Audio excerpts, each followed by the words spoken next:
जीवन का हर क्षण निर्णय का क्षण होता है। प्रत्येक पद पर दूसरे पद के विषय में कोई निर्णय करना ही पड़ता है और निर्णय अपना प्रभाव छोड़ जाता है। आज किए गए निर्णय भविष्य में सुख अथवा दुख निर्मित करते हैं, ना केवल अपने लिए, अपने परिवार के लिए भी, आने वाली पीढ़ियों के लिए भी। जब कोई दुविधा सामने आती है तो मन व्याकुल हो जाता है, अनिश्चय से भर जाता है। निर्णय का वो क्षण युद्ध बन जाता है और मन बन जाता है युद्ध भूमि। अधिकतर निर्णय हम दुविधा का उपाय करने के लिए नहीं, केवल मन को शांत करने के लिए लेते हैं। पर क्या कोई दौड़ते हुए भोजन कर सकता है? नहीं।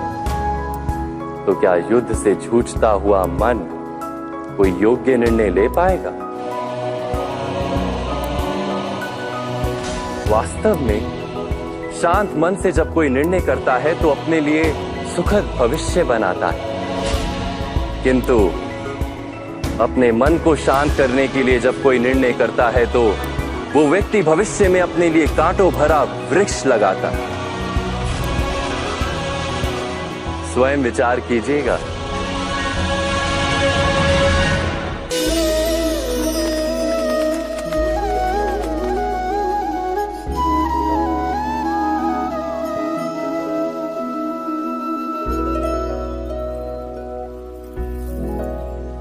निर्णय के क्षण में हम सदा ही किसी अन्य के सुझाव, सूचना, मंत्रणा या परामर्श को आधार बनाते हैं और हमारे भविष्य का आधार हमारे आज लिए गए निर्णय के ऊपर होता है। तो क्या हमारा भविष्य किसी अन्य के परामर्श, किसी अन्य के सुझाव का फल है? क्या हमारा संपूर्ण जीवन किसी अन्य की बुद्धि का परिणाम?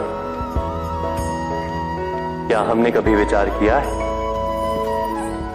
सबका अनुभव है कि भिन्न भिन्न लोग एक ही स्थिति में भिन्न भिन्न परामर्श देते हैं।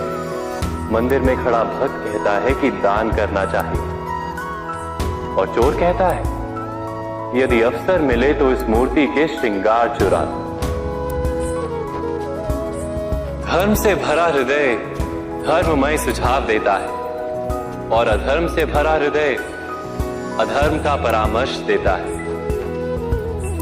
धर्ममय सुझाव का स्वीकार ही मनुष्य को सुख की ओर ले जाता है, किंतु ऐसे परामर्श का स्वीकार करना तभी संभव होता है जब हृदय में धर्म हो। अर्थात किसी का सुझाव अथवा परामर्श स्वीकार करने से पूर्व स्वयं अपने हृदय में धर्म को स्थापित करना क्या आवश्यक नहीं? स्वयं विचार कीजिए।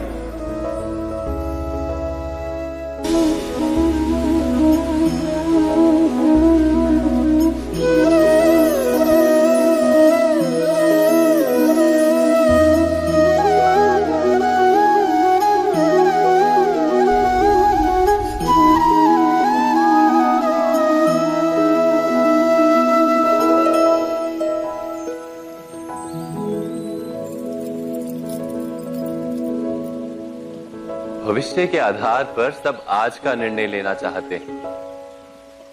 भविष्य में सुख मिले, भविष्य सुरक्षित हो, ऐसे निर्णय आज लेने का प्रयत्न रहता है सबका। आप अपने जीवन को देखिए, क्या आपके अधिकतर निर्णय के पीछे भविष्य का विचार नहीं होता? और हो भी क्यों ना, अपने जीवन को सरल और सुखमय बनाने का प्रयत्न करने का अधिकार सबका है। पर भविष्य तो कोई नहीं जानता, केवल कल्पना ही की जा सकती है। तो जीवन के सारे महत्वपूर्ण निर्णय कल्पनाओं के आधार पर ही करते हैं हम। क्या निर्णय करने का कोई तीसरा मार्ग हो सकता है? विचार कीजिए। सारे सुखों का आधार धर्म है और वो धर्म मनुष्य के हृदय में बसता है। तो प्रत्येक निर्णय से पूर्व स्वयं अपने हृदय से ये प्रश्न अवश्य पूछ लेना कि ये निर्णय स्वार्थ से जन्मा है या धर्म से। क्या इतना पर्याप्त नहीं? भविष्य के बदले धर्म का विचार करने से क्या भविष्य अधिक सुखपूर्ण नहीं होगा? स्वयं विचार कीजिए।